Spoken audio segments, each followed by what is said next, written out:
40대 중반, 이제야 겨우 제 인생을 되찾은 평범한 여자입니다. 어릴 적부터 귀에 못이 박히도록 들었던 말이 있죠. 착하게 살면 복 받는다는 그 이야기 말이에요. 저를 키워주셨던 할머니는 늘 제 머리를 쓰다듬으며 우리 손녀는 착해서 나중에 꼭 복 받을 거야 라고 하셨거든요. 교회를 다니셔서 그런지 늘 남에게 베풀면 하늘이 다 알아주신다는 말씀도 자주 하셨고요. 남을 위해 희생하는 게 당연하고 미덕이라 여기며 살아온 지난 세월이었답니다. 하지만 인생은 제가 생각했던 것과는 전혀 다른 방향으로 흘러갔어요. 오늘은 저의 순탄치 않았던 지난 삶에 대해 이야기해 보려고 합니다. 저희 부모님은 제가 5살 때 빗길 교통사고로 일찍 돌아가시고 전 그때부터 할머니 손에서 자랐어요. 충청도 시골에서 올라온 할머니는 부잣집에서 파출부 일을 하시며 저를 힘들게 키우셨죠. 새벽 5시에 나가서 밤 10시에 들어오시는 그 고생스러운 모습을 보며 자란 탓인지 일찍 철이 들었던 것 같아요. 할머니, 저도 일할게요. 학교 그만두고. 무슨 소리야? 넌 공부해서 좋은 사람 되어야지. 할머니처럼 살면 안 돼. 그런 할머니 때문에 겨우 고등학교를 졸업할 수 있었죠. 졸업식 날 할머니가 우시며 우리 손녀 대견하다 라고 하시던 모습이 떠오르네요. 할머니는 어릴 적 저에게 전부였어요. 고등학교 졸업하자마자 일을 구하기 위해 서울로 올라와 독립해서 보증금 300에 월세 30짜리 반지하 원룸에서 혼자 살기 시작했어요. 곰팡이 냄새가 나는 작은 방이었지만 제 공간이라는 게 좋았어요. 하지만 사는 건 생각보다 더욱 고단하고 녹록치 않은 일이더라고요. 새벽부터 늦은 밤까지 편의점, 마트 캐셔, 치킨집에서 아르바이트를 2~3개씩 뛰며 정신없이 살았었네요. 아무리 힘들어도 어쩔 수 없었어요. 악착같이 일을 해야 살아남고 그래야 할머니한테 용돈을 보내드릴 수 있었으니까요. 하루에 4시간밖에 못 자던 날도 많았죠. 편의점 사장님은 너 그러다 쓰러진다며 김밥이라도 하나 더 챙겨주셨고 마트 점장은 젊을 때 고생은 사서도 한다더니 넌 너무 사서 하는 거 아니냐며 걱정하기도 했어요. 치킨집 사장님도 우리 딸 같으면 이렇게 고생 안 시키는데 라며 가끔 치킨도 싸주셨죠. 그래도 제가 부모 복은 없어도 인복은 있었던 것 같아요. 주변에서 늘 그렇게 고생하지 말고 시집이나 잘 가라. 좋은 집 가서 떵떵거리고 사는 게 낫지라고 했지만 전 제 힘으로 살고 싶었거든요.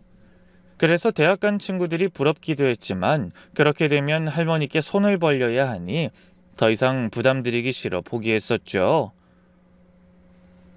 그렇게 3년을 악착같이 일해서 1,000만 원을 모았어요.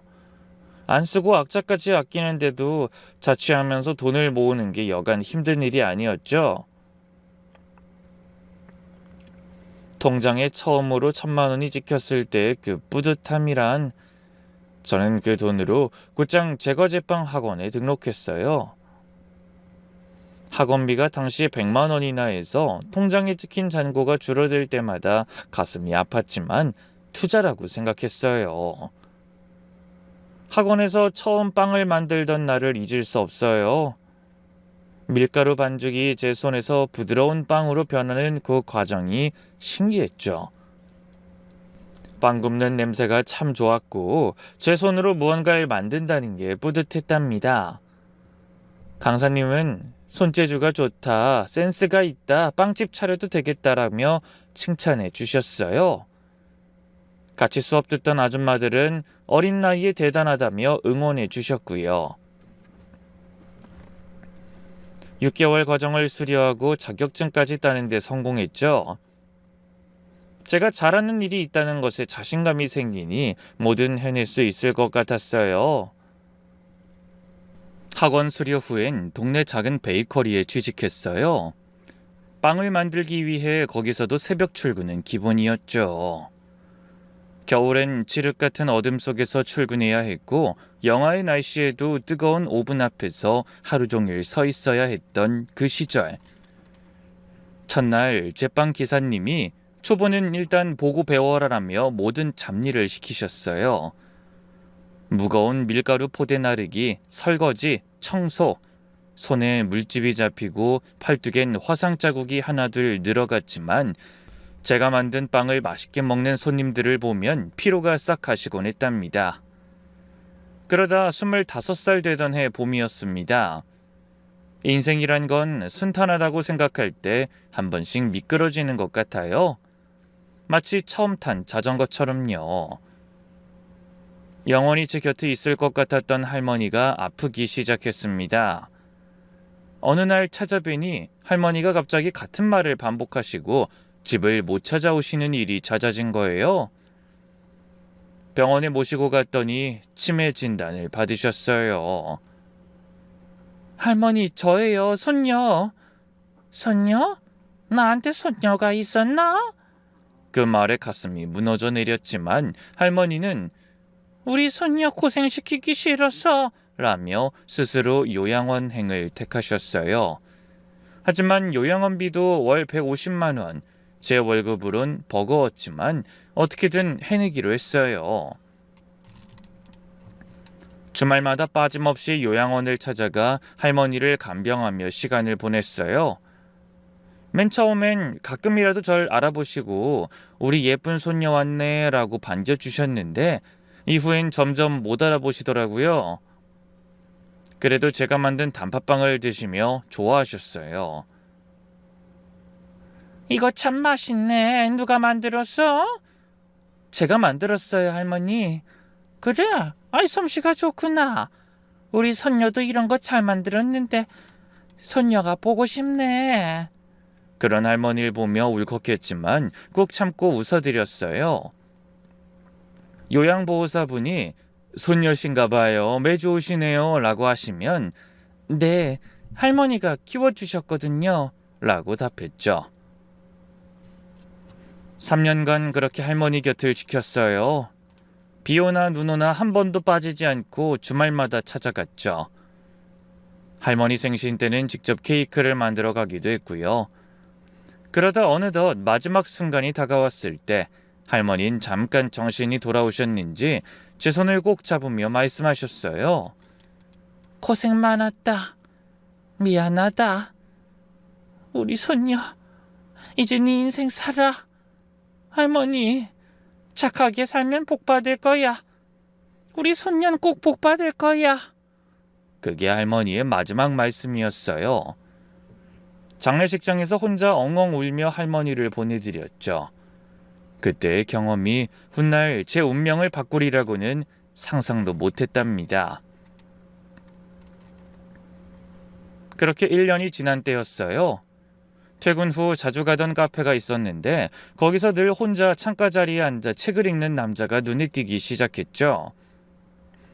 단정한 차림에 뿔테 안경을 쓴 모습이 참 지적으로 보였어요. 가끔 눈이 마주치면 가볍게 고개 인사를 했는데 어느 날은 제가 앉을 자리가 없어서 우두커니 서 있었더니 자기 맞은편 자리를 가리키며 여기 앉으셔도 돼요 라고 했죠. 몇 달간 그렇게 가끔 같은 테이블에 앉아 각자 책을 읽거나 노트북을 했어요. 대화는 없었지만 묘한 유대감이 있었달까요? 그러던 어느 날 그가 먼저 말을 걸어왔죠. 저기 실례가 안 된다면 이거 드시면서 책 읽으세요. 매번 커피만 드시는 것 같아서. 저녁 드셨어요? 수줍게 내민 것은 따뜻한 빵과 샌드위치였어요. 그리고는 이런저런 이야기를 나누게 됐죠. 알고 보니 중학교 수학교사였고 학교 끝나고 매일 이곳에서 수업 준비를 한다고 했죠. 조용하지만 따뜻한 미소가 인상적이었어요.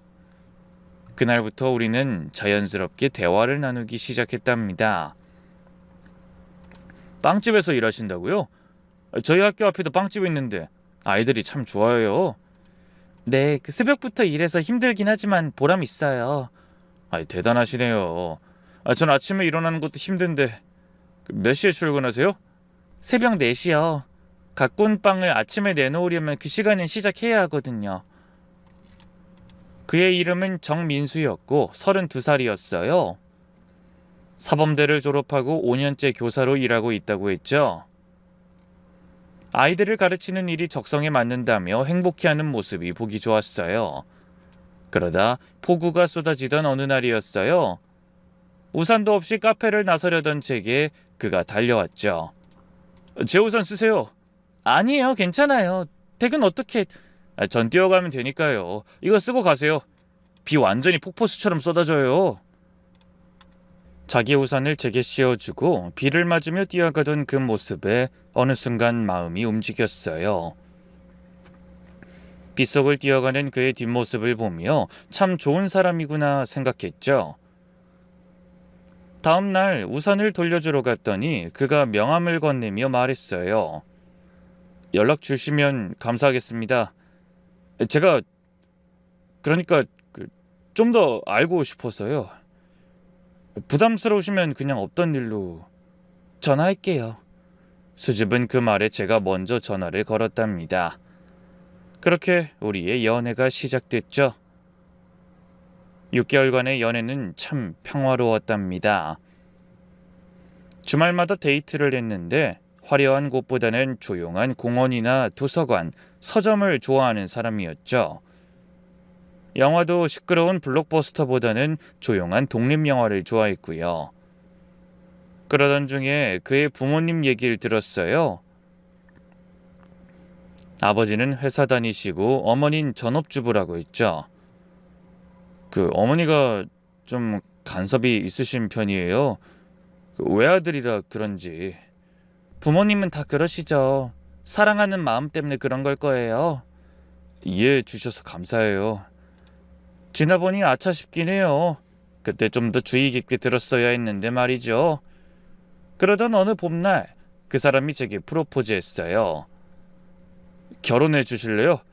평생 행복하게 해드릴게요. 제가 부족하지만 최선을 다해 사랑하겠습니다. 반지를 내미는 그의 손이 떨리고 있었어요. 감동적이었지만 선뜻 결정하기가 어려웠어요. 그가 말했던 결혼 조건이 기억났거든요. 부모님과 가까이 살아야 한다는 거였어요. 어머니가 외로움이 많으시다나? 그 이야기를 들은 이후부터 마음속으로 크게 부담감을 느꼈거든요. 할머니를 간병했던 기억 때문에 또다시 그런 인내의 삶을 살게 될까봐 두려웠죠. 그래서 한 번은 친구들과 만나서 고민을 털어놨어요. 마트에서 알게 된 저의 가장 친한 언니들이었죠. 야, 너 바보야? 교사 남편 잡았는데 뭘 고민해? 평생 편하게 살겠다. 공무원 연금에 방학도 있고 완전 로또 아니야? 그래도 시댁? 요즘 누가 시댁 눈치 봐? 그냥 네 할 일만 하면 되지. 가까이 있어도 네가 멀리 있는 것처럼 살면 돼. 하지만 그럼에도 걱정이 앞섰어요. 이 시집살이란 말이 괜히 있는 게 아니잖아요. 저는 묵묵히 당하고 살 타입이란 걸 알아서 진즉에 그런 일은 없게 만들고 싶었어요. 그렇게 며칠을 고민하다가 거절하려고 맘먹고 만나기로 했는데 그가 손편지를 건네더라고요. 결혼을 망설이는 이유를 알 것 같아요. 하지만 전 영석 씨를 구속하고 싶지 않아요. 평생 영석 씨를 지킬게요. 아직 많이 부족하지만 행복하게 해줄 자신은 있어요. 당신이 하고 싶은 일 다 하면서 살 수 있도록 도울게요. 부모님과는 적당한 거리 유지하면서 우리만의 가정을 꾸려가요. 그 진심 어린 약속에 결국 결혼을 결심했답니다.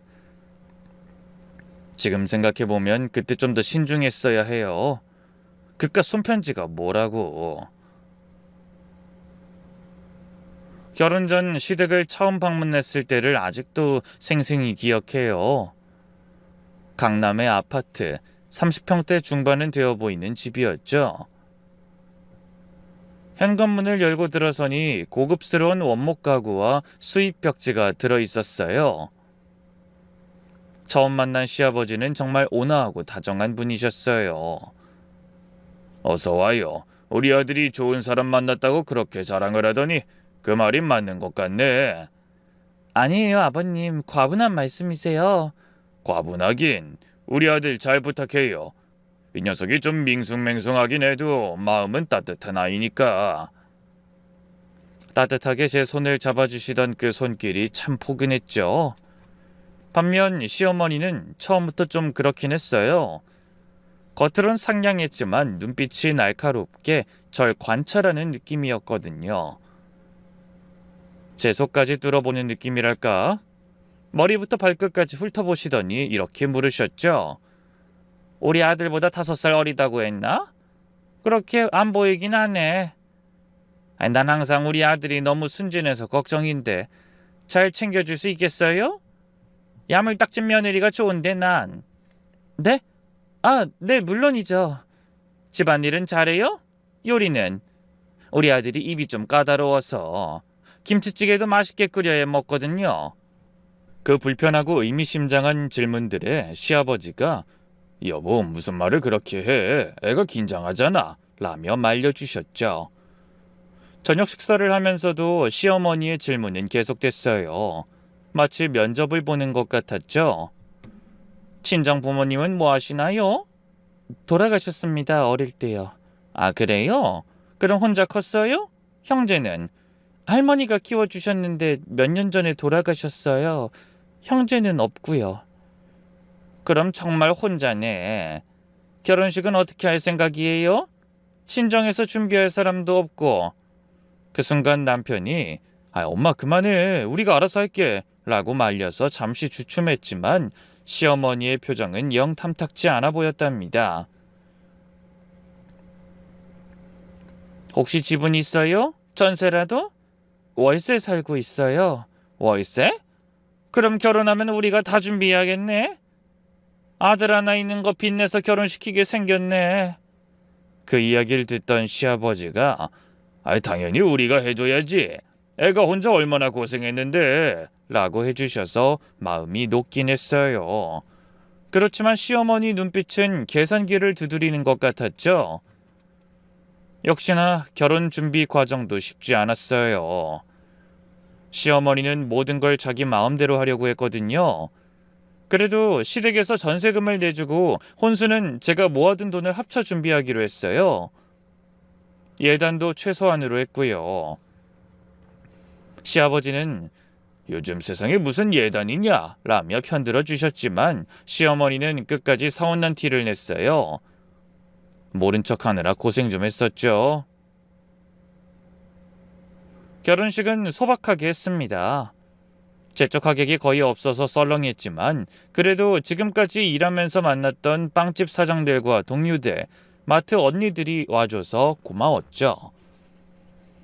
그럼에도 시어머니는 친정 쪽이 너무 없지 않냐며 흉을 봤지만 시아버지는 그게 뭐가 중요해. 앞으로 잘 살면 되지 라고 해주셨어요.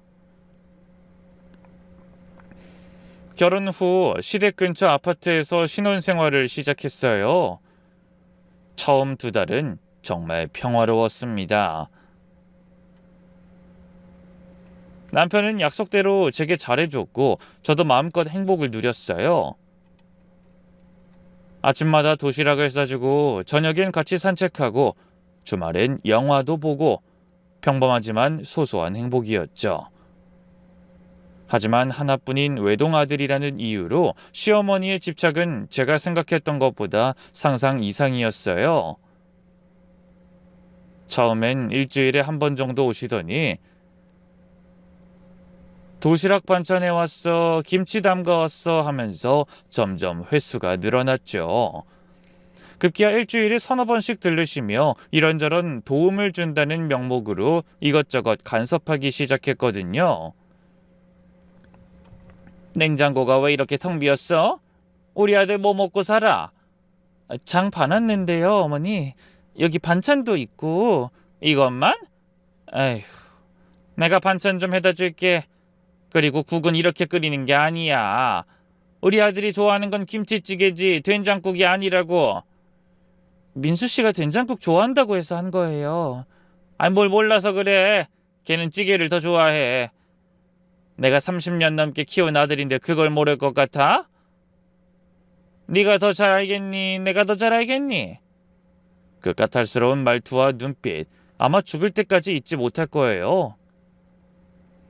어느 날은 제가 없는 사이 열쇠로 집에 들어와 집안 곳곳을 어머니 스타일로 바꾸고 가신 적도 있었어요. 가구 배치까지 바꿔놓으시고는 이게 더 좋지? 풍수적으로도 이게 맞아 라고 하셨죠. 이 살림하는 분들은 다른 사람이 마음대로 바꾸는 거 정말 싫은 일인 거 아시죠? 그래서 제가 시댁으로 가서 정중하게 이야기했거든요. 어머니, 저희한테 먼저 얘기를 해주셔야죠. 여긴 제가 살림하는 곳이에요.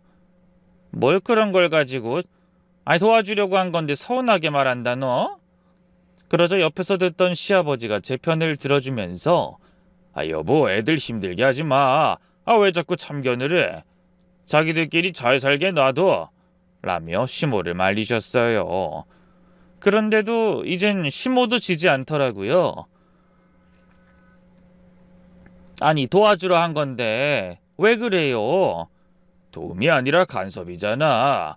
당신도 시집 올 때 그렇게 당했으면서 시어머니 욕을 그렇게 하더니 똑같이 굴면 어떡하나? 그래서 내가 안 그러려고 도와주는 거잖아요. 나를 왜 그 못돼 먹은 어머니한테 비교해? 그게 도움이 아니라니까. 시아버지가 자꾸 말리니 더 오기가 생긴 건지 뭔지 시어머니는 시아버지가 안 계실 때 전화로 이것저것 지시하기 시작했어요. 오늘 저녁은 갈비찜 해놔. 레시피 문자로 보낼게. 속옷은 꼭 삶아서 빨아야 해. 세탁기로만 하면 안 돼. 청소는 매일 해야 하는 거야. 먼지 쌓이면 우리 아들 비염 심해져. 해도 끝이 없었죠. 남편에게 얘기하면 엄마가 좀 오버하시긴 하는데 다 우리 잘 되라고 그러시는 거야. 이해해줘. 그러다 마실 거야. 라고만 했어요. 그러다 결혼 1년 차 아이가 생기지 않자 시어머니의 압박이 본격적으로 시작됐습니다. 병원은 가봤어? 요즘은 검사도 잘한다던데. 시간이 좀 더 필요할 것 같아요, 어머니. 시간? 벌써 1년인데? 우리 집안 대를 이어야 하는데 네가 문제 있는 거 아니야? 그때 남편이 나서줄 줄 알았는데 엄마 우리가 알아서 할게 라고만 하고 마니까 허탈했죠. 그 한마디로 어머니를 막을 수 있을 줄 알았나 봐요. 제가 수없이 당해온 걸 옆에서 보고도 말이죠. 이런 걸 보고 밍숭맹숭한다고 한 거구나 깨달았어요. 늘 제 편이셨던 시아버지는 젊은 애들 일인데 우리가 왜 간섭해? 때가 되면 생기겠지. 여보 제발 그만 좀 해. 병원 검사까지 시키려고 그러냐? 라며 또다시 감싸주셨어요. 아니 걱정돼서 그러는 거잖아. 요즘 불임 부부도 많다는데. 불임이라니 그런 말을 어떻게 쉽게 해? 사실이잖아. 확인은 해봐야지. 그러다 어느 날 할머니 기일이라 산소를 찾아가려 한다고 했더니 시어머니가 벌컥 화를 내셨어요. 애기 준비할 때 산소 찾아가는 거 아니야. 불길한 곳 가면 생기려던 애기도 안 생긴다고. 어머니 그건 미신이에요. 할머니 기일인데요. 미신이든 뭐든 간에 안 돼. 죽은 사람보다 산 사람이 먼저야. 애기 생기면 그때 가서 인사드려. 남편에게 도움을 청했지만 돌아온 건 실망스러운 대답뿐이었죠. 엄마 말도 일리 있지 않아? 굳이 지금 가야 해? 내년에 가면 되잖아. 내년? 할머니 기일이야. 1년에 한 번뿐인. 그것도 안 되는 거야? 알았어. 엄마 몰래 다녀와. 하지만 난 모르는 일이야. 그때부터 시댁 눈치를 보며 외할머니 산소도 몰래 가야 했던 서러움이 밀려왔답니다. 친정 식구라곤 할머니뿐이었는데 그 할머니 산소 가는 것조차 눈치를 봐야 한다니. 새벽에 몰래 나갔다가 집에 돌아오면 남편은 그저 소파에 앉아서 잘 다녀왔어? 엄마한텐 비밀이야? 라고만 했죠. 그래도 결국 임신을 했어요. 하늘이 도운 건지 버린 건지 당시엔 입도 시심해서 몸이 안 좋았지만 그럼에도 빵집일을 계속했죠. 시어머니는 일 그만두고 쉬어 라고 했지만 전 일이 좋았거든요. 게다가 애를 갖고 있던 10달 동안 아들이면 좋겠다는 시어머니의 말을 수도 없이 들었어요. 우리 집안은 대대로 장손이 이어져 왔어. 아들 낳으면 제대로 해줄게. 금반지도 해주고. 그러다 병원에서 초음파 검사 후 딸이라고 했을 때 시어머니의 표정을 잊을 수가 없어요. 실망한 표정을 숨기지도 못하시고 또 낳으면 되지. 둘째는 꼭 아들 낳아야 해. 라고 하셨거든요. 축하한단 말 한마디 없이요. 남편은 저한테만 딸이든 아들이든 상관없어 라고 해놓고 시어머니 앞에서는 아무 말도 못했죠. 하여튼 쓸모가 없었어요. 출산 후 산후조리원에 가게 됐는데 시모가 하도 닥달해서 일주일만 있게 됐어요. 시댁으로 오면 본인이 미역국 끓여주고 다 해주겠다나 하도 뭐라 하니 어쩔 수 없이 알겠다고 한 상황이었죠. 그런데 시아버지가 나서서 강력하게 주장하셨어요. 무슨 일주일이야. 애 엄마가 더 쉬어야지. 이 돈이 문제가 아니야. 3주는 있다 와.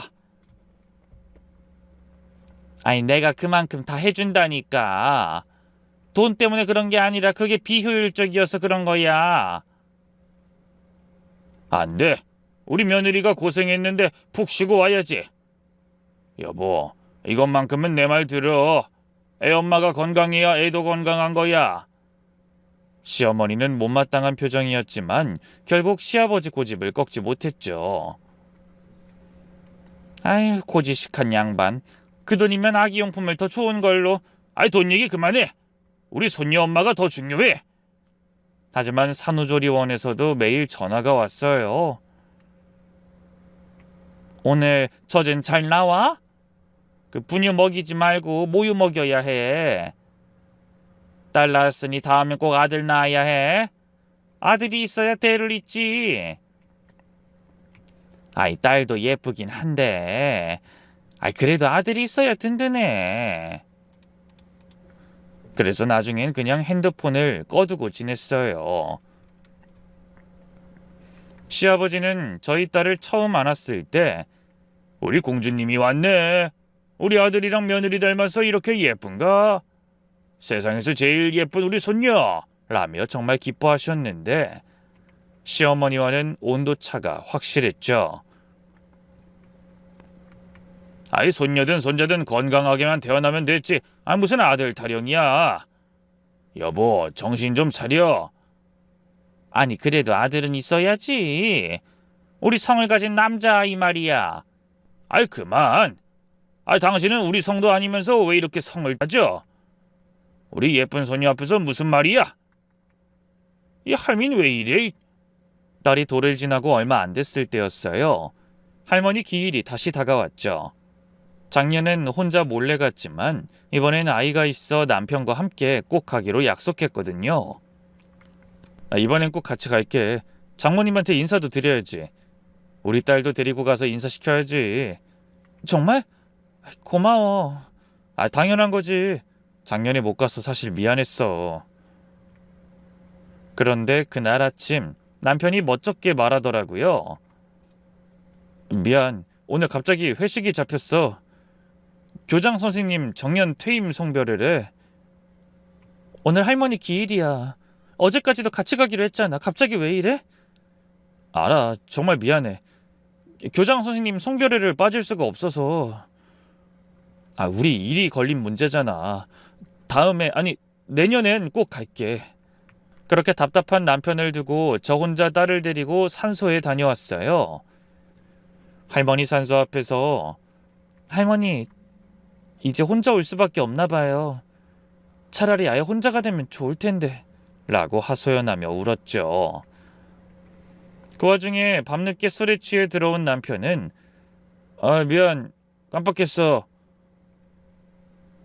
내년엔 꼭 같이 가자 라고 가볍게 말하더라고요. 내년에? 매년 그렇게 말할 거야? 아이, 왜 그렇게 예민하게 굴어? 한번 실수했다고. 실수? 넌 처음부터 갈 생각 없었잖아. 사실은 네 엄마 눈치 보느라. 내 말이 틀려? 한 번이 실수지 2번, 3번 반복하면 의도고 잘못이야. 다음날 시어머니가 왔는데 고세 남편한테 이야기를 들었는지 오히려 저를 탓하셨어요. 너 민수 회식 가는 걸로 뭐라고 했다며? 아내가 돼서 어떻게 남편 회식 가는 걸 뭐라 그래? 남자가 바쁜데 그런 것까지 일일이 신경 써야 하니? 회사 일이 우선이지. 회식이에요, 어머니. 회사 일이 아니라 송별회라고요. 그것도 다 직장 생활의 일부야. 이해 못하면 남편 출세 못해. 우리 아들 발목 잡지 마. 그때 깨달았죠. 이 집에서 저는 어디에도 기댈 수 없다는 것을요. 친정도 없고 남편도 시어머니 편이고 오직 혼자서 모든 걸 감당해야 한다는 사실에 마음이 무너져 내렸답니다.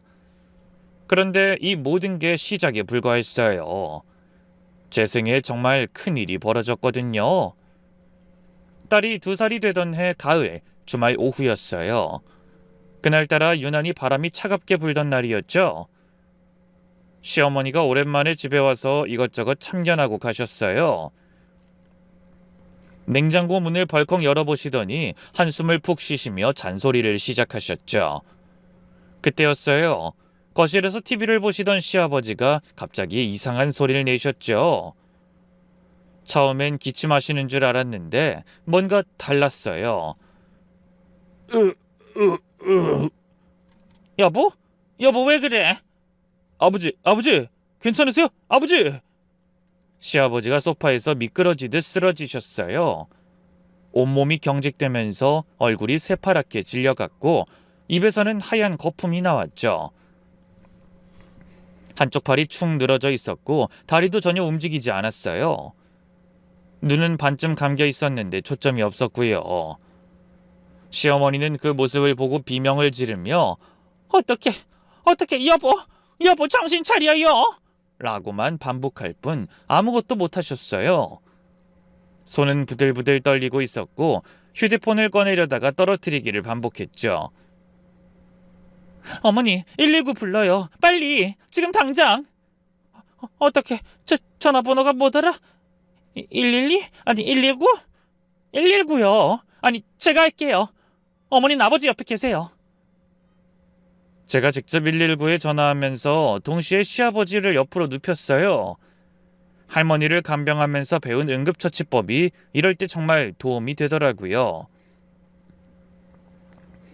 기도를 확보하고 회복 자세로 눕혀놓고 목에 걸린 넥타이를 풀어드렸죠.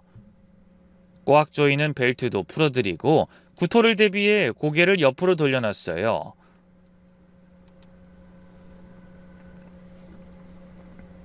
의식은 있으세요? 그 환자분 나이가 어떻게 되시죠? 기저질환은 있으신가요? 의식이 없어요. 65세시고요. 고혈압 약 드시고 계셨어요. 얼굴이 새파래요. 숨은 쉬는데 거칠고요. 침착하세요. 구급차 보냈습니다. 절대 억지로 일으키지 마시고요. 구급차가 도착하기까지 10분이 마치 10시간처럼 느껴졌어요.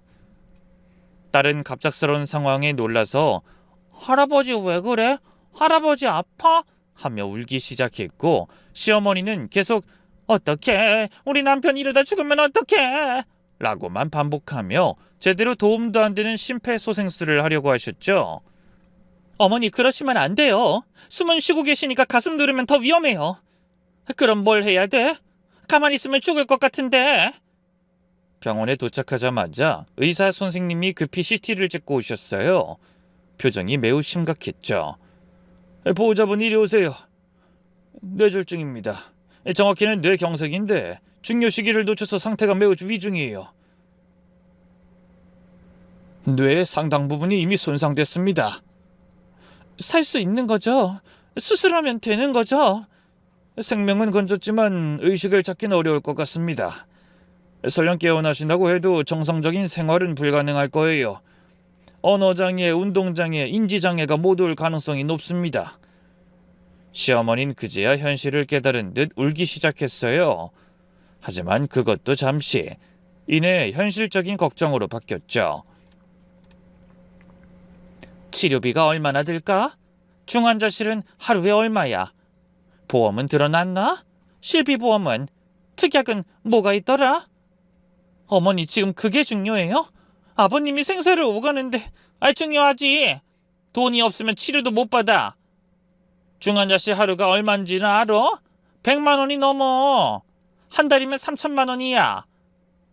보험 있으면 해결될 거고 장기 입원이 아니라면 그 정도는 아니에요. 제발 좀 가만히 계세요. 그때 처음으로 어머니한테 큰 소리로 화를 낸 것 같아요.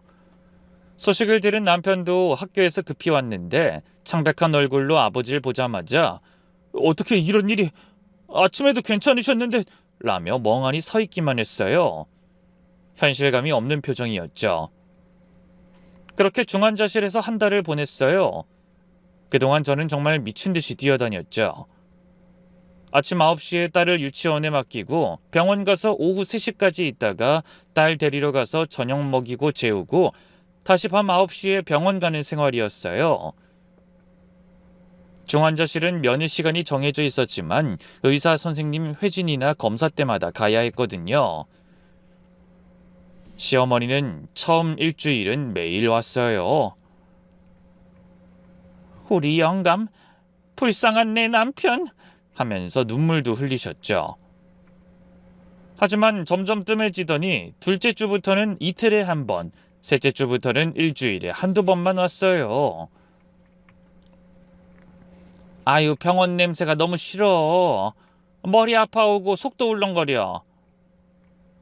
그리고 영감 저런 모습 보기가 너무 힘들어. 차라리 안 보는 게 나아. 그래도 아버님인데 자주 오셔야죠. 의식이 없어도 가족 목소린 들으신대요. 네가 있으니까 됐어. 난 집에서 기도할게. 교회에서도 기도 부탁했어. 남편은 더했어요. 주말에만 잠깐 얼굴 비추고는 30분도 안 돼서 나갔죠. 기말고사 기간이라 정신없어. 시험 문제 출제해야 하고 채점도 해야 하고. 당신 있으니까 다행이야. 나도 힘들어. 애도 봐야 하고 일도 해야 하고 병원도 와야 하고 너무 지쳐. 일은 좀 쉬면서 해. 엄마가 애는 봐주신다고 하셨잖아. 하지만 시어머니는 도움이 안 됐어요. 손녀를 하루 이틀 봐주고는 아이고 허리야, 무릎도 아프고 나도 나이가 있어서 애 보기가 힘들어. 어린이집 종일반으로 옮겨 라며 손을 뗐죠. 한 달 후 담당 의사 선생님이 저를 따로 부르셨어요. 병원 상담실에서 진지한 표정으로 말씀하셨죠. 더 이상 중환자실에 있을 필요는 없습니다. 활력 징후는 안정적이에요. 뇌압도 정상이고요. 이제 결정하셔야 합니다. 요양병원으로 옮기시든지 집에서 간병하시든지. 집에서도 가능한가요? 네, 의료기기를 렌트하시면 됩니다. 다만 24시간 케어가 필요하고 전문적인 간병 지식도 필요해요. 시어머니를 모시고 다시 상담을 받았어요. 시어머니는 즉시 핸드폰 계산기를 꺼내 두드리기 시작했죠. 요양병원은 한 달에 얼마야? 등급에 따라 다른데 보통 100만 원 선 정도. 그럼 한 달에 1,000만 원, 1년이면 1억 2천, 3년이면 3억 6천이란 뜻이네. 언제 깨어날지도 모르는데. 아휴. 그러면서 제게 돌아보며 말했죠. 그 눈빛이 아직도 잊혀지지 않아요. 계산적이고 차가운 눈빛이었죠. 영서야, 네가 집에서 간병하면 안 될까? 할머니도 간병해 봤다며. 경험이 있잖아. 3년이나 했다고 했지? 어머니, 전 일도 하고 애도 봐야 하는데 혼자선 정말 무리예요. 시아버지는 할머니보다 훨씬 힘드실 거예요. 일은 그만두면 되지. 어차피 빵집 알바 얼마 못 버는 거 아니야? 월 200도 안 되지. 그리고 애는 어린이집 종일반 보내면 되고 내가 생활비는 어느 정도 대줄게. 남편도 거들었어요. 마치 이미 정해진 일인 것처럼 말했죠. 그래, 당신이 간병 경험 있으니까 맡으면 되겠다. 요양병원은 너무 비싸고 엄마 말이 맞아. 차라리 그 돈으로 당신 용돈 주는 게 낫지. 그래서 나보고 다 하라고? 간병인은? 간병인 쓰면 되잖아.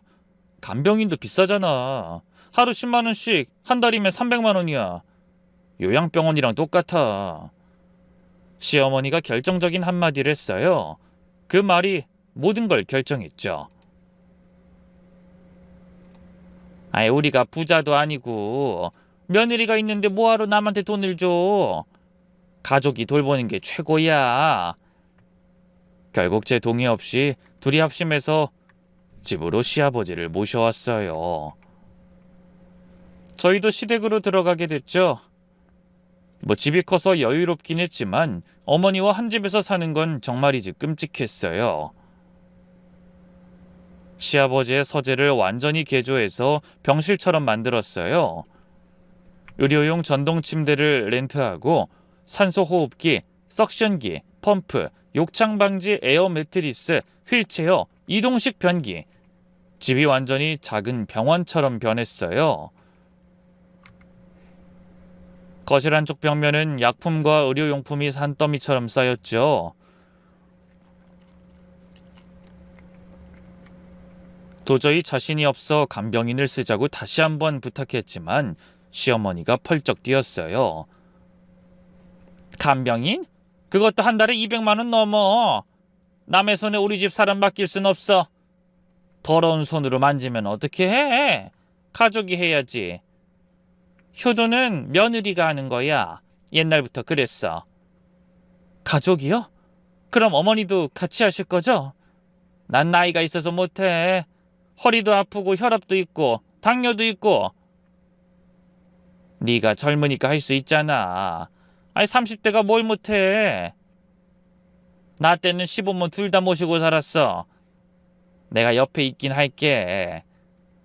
이런저런 말을 많이 하긴 했지만 실제로는 며느리가 있는데 뭐하러 돈을 써라는 게 본심이었죠. 그 표정에서 다 읽을 수 있었어요. 제 의견 따윈 상관없고 답은 이미 정해져 있다는 그 표정. 처음 1년은 정말 지옥 같았어요. 아니, 지옥이 따로 없었죠. 새벽 4시에 시아버지가 갑자기 경련을 일으켜서 깼는데 온몸이 뻣뻣하게 굳어 있었어요. 급히 119를 불러 병원에 갔다가 진정제를 맞고 돌아왔죠. 2시간마다 자세를 변경해야 하는데 시아버지가 생각보다 무거워서 허리가 나갈 것 같았어요. 기저귀 교체할 때마다 역한 냄새에 속이 울렁거렸고 4시간마다 경관으로 영양식 주입하느라 알람 맞춰놓고 살았죠. 하루 3번 가래 흡입하는 것도 일이었어요. 석션기 소리가 얼마나 끔찍한지 딸아이가 그 소리만 들으면 울었어요. 욕창 방지 연고 바르고 관절 운동 시켜드리고 혈압 재고 혈당 체크하고 할머니 간병할 때보다 훨씬 복잡하고 힘들었죠. 게다가 2살짜리 딸까지 봐야 했으니 딸은 엄마를 찾아 계속 울었고 저도 모르게 짜증이 났어요. 엄마 나 배고파 밥 줘. 잠깐만 할아버지 약 먼저 드리고 10분만 기다려. 싫어 지금 줘 배고파. 딸이 울며불며 보채도 봐주지라 못하니까 아이도 점점 짜증을 내기 시작했고 할아버지를 미워하기 시작하더라고요. 한 번은 딸이 할아버지 침대에 가서 소리를 질렀죠. 할아버지 싫어. 할아버지 나빠. 할아버지 때문에 엄마가 안 놀아줘. 할아버지 저리 가. 병원 가. 그런 말 하면 안 돼. 할아버지 아프셔. 그런 말 하면 엄마 슬퍼. 네 할아버지가 얼마나 엄마 아껴주셨는데. 엄마 맨날 할아버지만 좋아해. 난 안 좋아해. 할아버지만 밥 주고 난 안 줘. 그 말에 가슴이 찢어졌지만 어린아이를 탓할 수도 없었죠. 아이 입장에서는 엄마를 빼앗긴 거니까요. 남편은 퇴근하고 와서도 도움은커녕 불평만 했어요. 현관문 열고 들어오자마자 인상을 찌푸렸죠. 집에서 무슨 냄새가 나? 소독약 냄새? 아니면 아우, 환기 좀 시켜. 하루 종일 간병하느라 정신 없었어. 창문 열 시간도 없었어. 아, 그래도 청소는 해야지. 집이 완전 엉망이야. 아니, 애 장난감도 널브러져 있고 세탁물도 쌓여 있고. 아, 그럼 당신이 치워. 나 지금 쓰러지기 직전이야. 아, 왜 화를 내? 나도 피곤해서 그런 건데. 학교에서 하루 종일 애들 가르치느라 목도 아프고. 생각이 단순하고 섬세하지 못한 남편은 제 고통을 전혀 이해하지 못했어요. 아니, 이해하려고 하지 않았죠. 아, 당신이 잘하고 있는 거 알아. 아, 그래도 할머니 때 해봤으니 이쯤은 할 수 있잖아. 그땐 요양원이었어. 집에서 하는 거랑 차원이 달라. 나도 사람이야. 기계가 아니라고. 알았어. 아, 근데 내가 뭘 도와? 내가 해봤자 서툴러서 더 일만 만들잖아. 아, 기저귀 가는 것도 모르는데. 배우면 되잖아. 찾아보면 다 나와. 에이, 당신이 하는 게 나아. 난 돈 벌어올게. 그게 내 역할이야. 아, 그래도 생활비 적지 않게 주잖아. 엄마도 보태고. 보태긴 뭘 보태? 시어머니는 일주일에 한 번 와서 5분 보고 가면서도 잔소리는 1시간씩 했어요. 왜 이렇게 살이 빠진 것 같지? 제대로 먹이는 거 맞아? 영양식 몇 번 주는데? 하루에 5번이요. 의사 선생님이 정해준 대로 하고 있어요. 그럼 왜 이래? 네가 대충 하는 거 아니야? 욕창도 생긴 것 같은데? 여기 빨갛게 된 거 욕창 아니야? 매일 연고 바르고 2시간마다 체위 변경하고 있어요. 그건 그냥 눌린 자국이에요. 그래도 뭔가 부족해 보여. 더 신경 써. 아휴, 우리 영감 불쌍해서 어떡하나? 그러면서 정작 본인은 시아버지 손 한 번 제대로 잡아주지 않았어요. 시간이 어떻게 간지 모르겠어요. 3년차가 되면서 완전히 루틴이 잡히긴 했지만 그래도 심적으로 많이 힘들었어요. 어느 날 새벽 3시쯤 시아버지 기저귀를 갈다가 갑자기 모든 게 버거워지더라고요. 눈물이 왈칵 쏟아졌죠. 내가 왜 이러고 있나? 내 인생은 뭐지? 내가 무슨 죄를 지었길래. 20대엔 할머니 간병, 30대엔 시아버지 간병. 내 인생은 언제 시작되는 거야? 화장실에 들어가서 수도꼭지를 틀어놓고 20분 동안 펑펑 울었어요. 딸이 깰까봐, 남편이 들을까봐 소리 죽여 울었죠. 모든 걸 놓고 도망가고 싶었어요. 가출이라도 하고 싶었죠.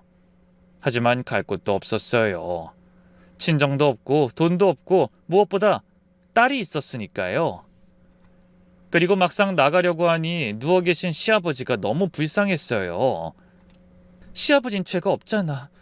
병든 게 본인 잘못도 아니고 오히려 시어머니로부터 날 항상 지켜주려고 했는데 살아생전 아버님이 보셨다면 뭐라고 하셨을까? 아마 자신을 두고 가라고 하셨겠지. 그때부턴 그냥 아이 한 명 더 키운다는 생각으로 살았던 것 같아요. 이것도 육아의 하나고 난 사랑하는 가족을 지키고 있는 거라고 스스로를 타일렀죠. 그러다 5년째 되던 봄날, 친한 친구가 집에 놀러 왔어요. 오랜만에 만난 친구는 제 모습을 보고 충격을 받았죠. 야, 너 왜 이렇게 초췌해? 몇 킬로나 빠진 거야? 얼굴이 반쪽이 됐네. 그냥 좀 바빠서. 집으로 초대해서 미안해. 이번 주는 특히 더 나갈 시간이 안 되더라고. 바쁘긴 뭐가 바빠. 설마 아직도 시아버지 간병하는 거야? 친구를 거실로 데려갔더니 입을 다물지 못했어요. 이게 무슨 완전 병원이잖아. 너 이걸 혼자 다 해? 응. 간병이는? 도우미는? 시어머니가 돈 아깝다고 며느리가 있는데 왜 돈을 쓰냐고 하더라. 친구가 울컥하면서 소리쳤어요. 미쳤어. 이게 사람 사는 거야? 완전 노예 생활이잖아. 21세기에 이런 집이 있다니. 나 같으면 당장 이혼해. 딸이 있잖아. 그리고 시아버지가 불쌍해서. 딸? 딸이 이런 엄마 보면서 크는 게 더 안 좋아. 넌 지금 네 인생 갈아놓고 있는 거야. 친구가 간 뒤로 더 서러웠어요. 이렇게 사는 게 정상이 아니라는 걸 알면서도 벗어날 수 없다는 게 절망적이었죠. 그렇게 또다시 시간이 흐르고 흘러 7년째 되던 가을 아침이었어요. 평소처럼 시아버지 상태를 확인하러 갔는데 뭔가 달랐어요. 아버님 눈꺼풀이 파르르 떨리고 있었거든요. 그리고 손가락도 미세하게 움직이는 것 같았어요. 아버님, 듣고 계세요? 그때 정말 기적 같은 일이 일어났어요. 시아버지가 눈을 뜨신 겁니다. 희미하지만 분명히 눈을 뜨고 절 보고 계셨죠. 7년 만에 처음이었어요. 아버님, 정신 드세요? 절 알아보세요? 시아버지는 말을 하려고 입을 벌긋거리셨지만 소리는 나오지 않았어요. 하지만 눈에서 눈물이 주르륵 흘러내렸죠. 그 눈물의 의미를 저는 알 수 있었어요. 급히 병원에 모시고 가서 정밀 검사를 받았어요. 의사 선생님도 믿을 수 없다는 표정이었죠. 정말 기적입니다. 7년 만에 의식을 찾으시다니 뇌의 일부가 다시 활성화된 것 같아요. 완전한 회복은 어렵겠지만 재활치료를 하면 어느 정도 의사소통은 가능할 것 같습니다. 시어머니가 불이 나게 달려왔어요. 전화 받고 30분 만에 왔으니 꽤 급했나 봐요. 아버님이 깨어날 줄은 꿈에도 몰랐는지 기뻐하면서도 당황한 표정이 역력했죠. 여보, 정신 들어? 나야, 당신 아내야. 나 알아봐? 보고 싶었어.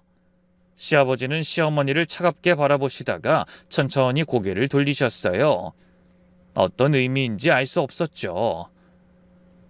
의식을 찾으신 후에는 전문 간병인을 구할 수밖에 없었어요. 재활치료도 필요했고 이제는 시어머니도 반대하지 못했죠. 깨어나신 시아버지가 무서웠던 거예요. 간병인이 필요하면 쓰지 뭐. 이제 의식도 있으시니까 재활도 해야 하고. 지난 7년 동안 필요 없다고 하셨잖아요.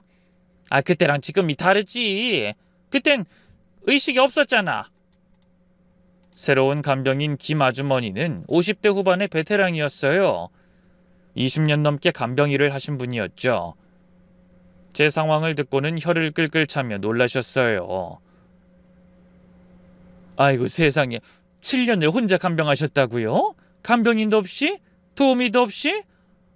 네, 시어머니가 가족이 해야 한다고. 시어머니랑 남편은 뭐 했어요? 시어머니는 일주일에 한 번, 남편은 한 달에 2-3번 정도 도왔던 것 같네요. 어머나, 그게 사람이에요? 그것도 며느리한테? 젊은 나이에 얼마나 고생하셨어요. 저도 간병일 30년 했지만 이런 경우는 처음이네요. 요즘 세상에 이런 집이 아직도 있다니. 시어머니가 정말 독하시네. 그러다 김아주머니가 시아버지께도 다 얘기했나 봐요. 며칠 후 시아버지가 절 급히 부르셨거든요. 며느리야, 이리 와봐라. 네, 아버님. 미안하다. 너무너무 미안하고 고맙다. 내가 다 들었어. 시아버지는 눈물을 펑펑 흘리셨어요. 마른 눈에서 어떻게 그렇게 눈물이 나오는지. 7년 동안 새벽부터 밤까지 혼자 기저귀 갈고 밥 먹이고. 아버님 괜찮아요. 당연한 일인걸요. 당연하지 않아. 집사람과 아들은 도운 게 없다고 김아주머니가 다 얘기했어. 시아버지는 배신감과 분노로 몸을 떨으셨어요. 40년을 함께 살았는데 병든 남편을 며느리한테 떠넘기다니. 돈이 그렇게 중요했나? 그렇게 아까웠나? 그날 오후 시아버지는 제게만 아주 조용히 남들이 듣지 못하게 속삭이듯 말씀하셨어요. 며느리야, 더 가까이 와봐.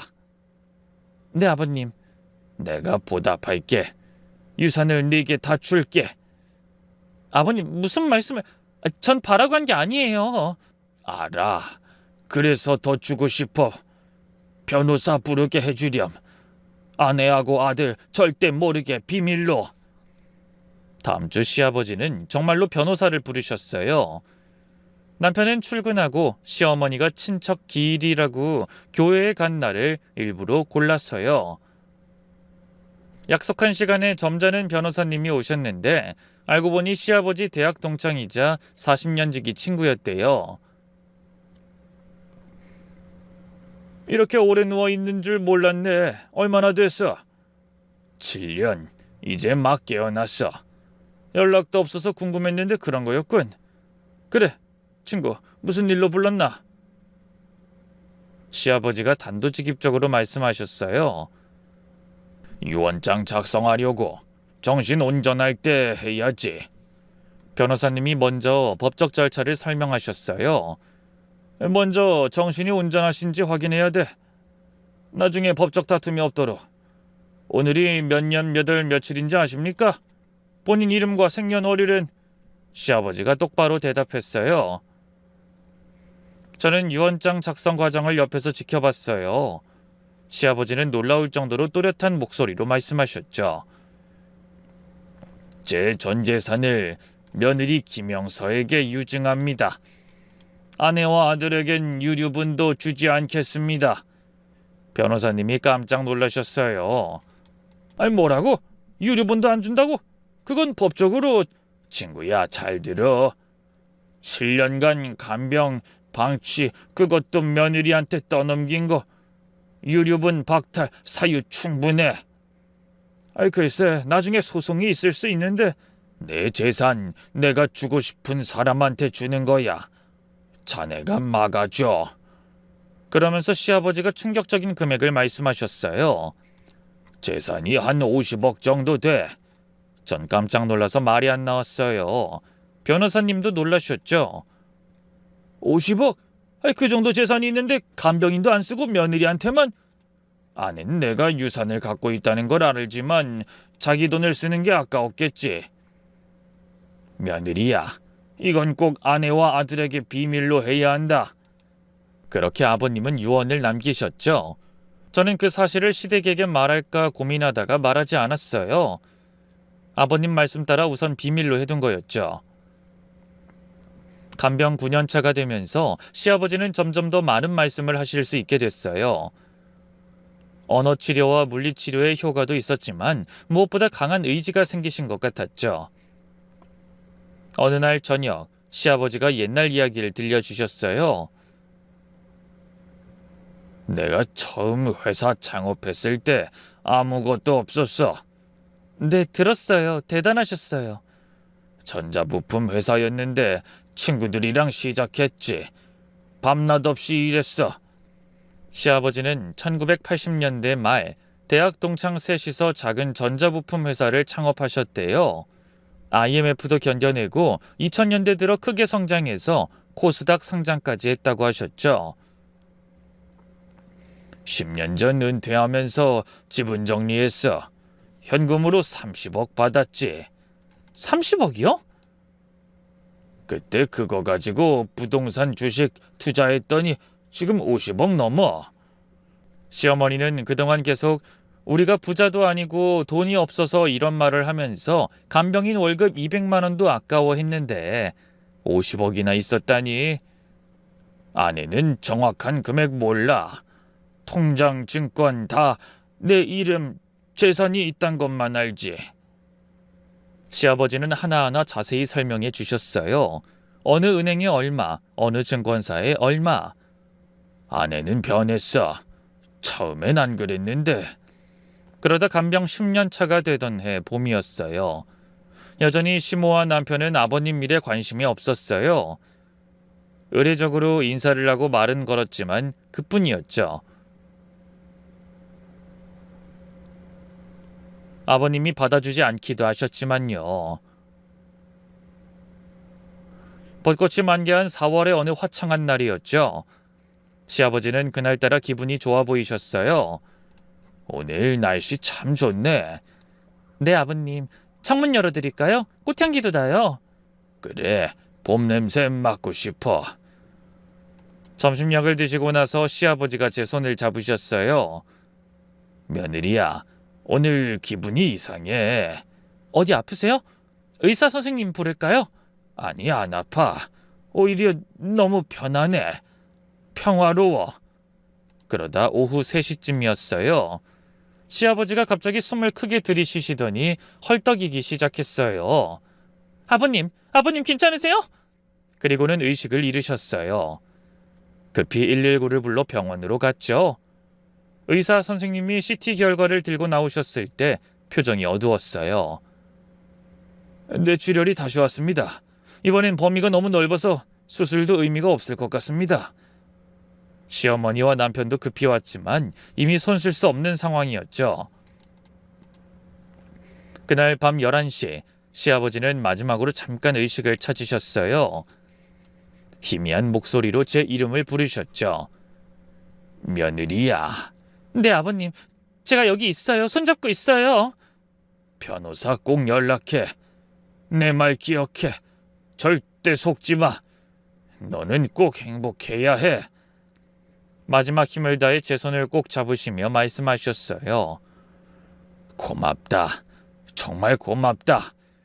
너는 내 진짜 딸이야. 사랑한다. 그렇게 10년간 곁에서 모셨던 시아버지가 영원히 눈을 감으셨어요. 마지막까지 제 손을 놓지 않으셨죠. 그 따뜻했던 손이 차갑게 식어가는 걸 느끼며 펑펑 울었어요. 장례식장은 많은 사람들로 북적였어요. 시아버지 회사 동료들, 친척들, 동창들 모두가 좋은 분이셨는데 아까운 분을 잃었다며 애도했죠. 그런데 장례식장에서부터 시어머니가 이상한 말을 시작했어요. 조문객들이 대부분 가고 가족들끼리만 남았을 때였죠. 아휴, 이제 고생 끝이네. 다들 각자 살 길 찾아야지. 우리도 이제 나이가 있고. 친척 어른 한 분이 물으셨어요. 그나저나 자네 남편 10년이나 누워 계셨다며? 간병은 누가 있나? 가족들이 함께. 정말? 근데 아까 여기 사람이 그러던데 10년 내내 며느리 혼자 있다고? 그건 간병인 김아주머니가 미리 퍼뜨린 거였어요. 어르신이 얼마나 억울해하셨는지 아세요? 꼭 사실을 알려달라고 하셨어요. 아내랑 아들은 손 하나 까딱 안 했고 며느리만 애써줬다고. 소문이 순식간에 퍼지고 친척들 사이에서 수군거림이 시작됐죠. 뭐야? 며느리 혼자 10년을 간병했다고? 간병인도 없이 그게 가능해? 세상에, 요즘 세상에 그런 며느리가 어딨어? 장례 끝나고 집에 돌아온 다음 날 아침, 시어머니가 절 거실로 불렀어요. 남편도 옆에 서 있었는데 평소와 달리 정장을 입고 있었죠. 테이블 위엔 서류 뭉치가 놓여 있었어요. 앉아, 중요한 얘기가 있어. 서류를 보니 이혼 동의서와 강남 아파트 등기부 등본이었어요. 10년 간병 정말 수고했어. 고생 많았지. 이제 보상해줄게. 이 아파트 줄 테니까 여기 도장 찍고 조용히 떠나. 너무 놀랐지만 사실 어느 정도 예상했던 결과였어요. 제가 유산을 알고 있다는 걸 시댁은 모르는 것 같았거든요. 저는 침착하게 물었죠. 10년을 시어머니 뒷바라지하고 아버지 간병했는데 이제 와서 쫓아내시는 거예요? 시어머니가 본색을 완전히 드러냈어요.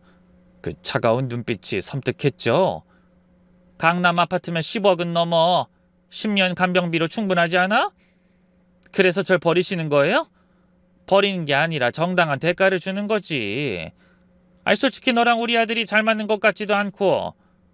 남편도 거들었죠. 그 비겁한 표정을 평생 잊을 수 없을 거예요. 완전히 다른 사람이 됐더라고요. 엄마 말이 맞아. 우리 이제 각자 갈 길 가는 게 좋을 것 같아. 넌 아파트 받고 새 출발하고 나도 새로운 삶을. 새로운 삶? 10년 동안 네 아버지 똥오줌 받아내는 동안 넌 뭘 했는데? 남편은 말을 더듬었어요. 그건 내가 돈 벌어왔잖아. 돈? 네 쥐꼬리만한 월급으로 우리가 살았다고 생각해? 시아버지 연금이랑 저축으로 산 거야. 그걸 어머니가 생생님에 준 거라고.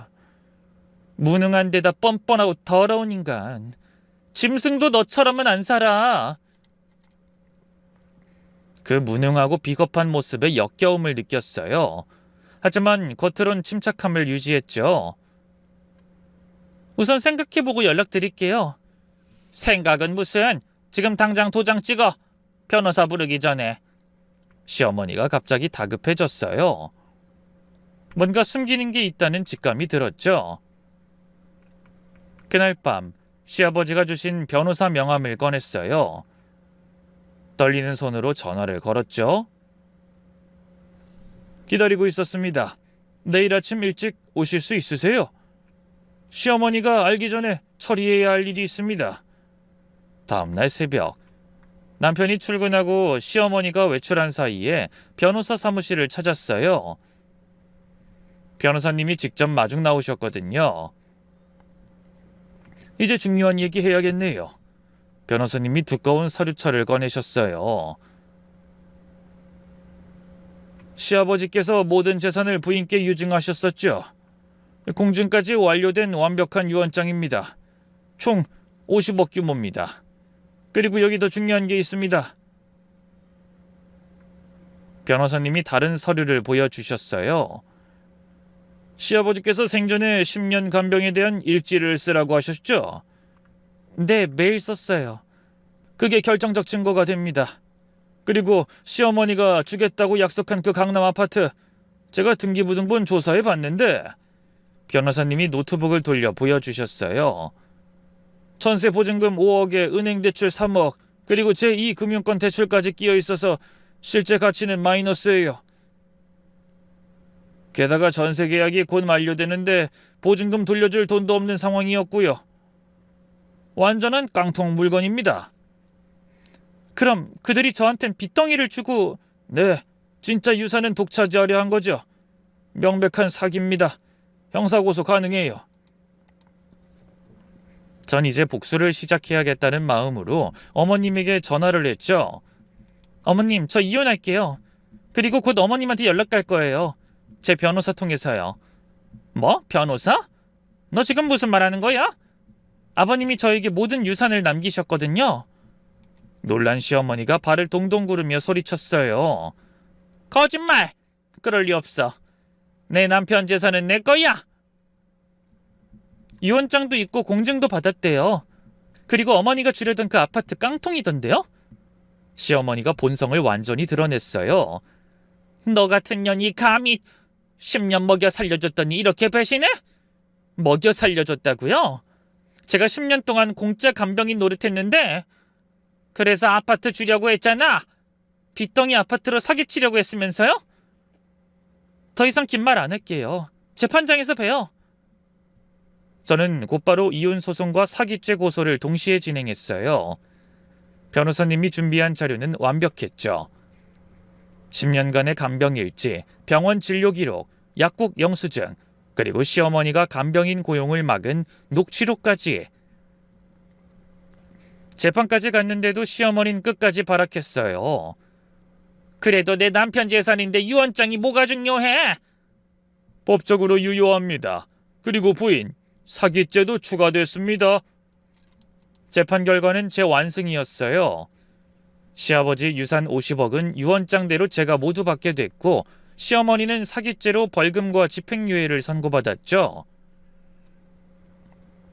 이혼도 성사됐고 위자료로 2억을 추가로 받았어요. 10년 간병 비용은 별도로 1억을 인정받았고요. 여태껏 멍청하게 가만히 있기만 하던 남편은 재판장에 가서야 현실을 알았나 봐요. 그제야 울면서 빌었어요. 정말 몰랐어. 엄마가 다 알아서 한 거야. 10년 동안 아무것도 모르고 살았다고? 그게 더 나쁜 거야. 시어머니는 동네에서 완전히 매장당했어요. 친척들도 등을 돌렸죠. 며느리 10년 노예처럼 부리고 재산 뺏으려 했다며? 사기까지 쳤다고? 인간이 어떻게 그래? 남편은 어떻게 지내는지 모르겠어요. 이기적인 어머니를 혼자 모시고 살기 위해, 그리고 저에게 준 위자료만큼 벌기 위해 아마 열심히 일하고 있겠죠? 남편이 평생 두고두고 후회하길 바래요. 지금 저는 딸과 함께 시아버지가 물려주신 돈으로 산 집에서 평화롭게 살고 있어요. 강남의 넓은 아파트, 한강이 보이는 그곳에서요. 그리고 작은 베이커리도 열었어요. 매일 아침 빵을 구우며 시아버지를 떠올려요. 며느리야, 행복해야 한다. 라던 그 마지막 말씀처럼 이제야 정말 행복하게 살고 있답니다. 착한 사람이 복받는 게 아니라 진심은 반드시 통한다. 그게 제가 깨달은 마지막 진실이에요. 40대 중반, 이제야 진짜 제 인생을 살고 있답니다.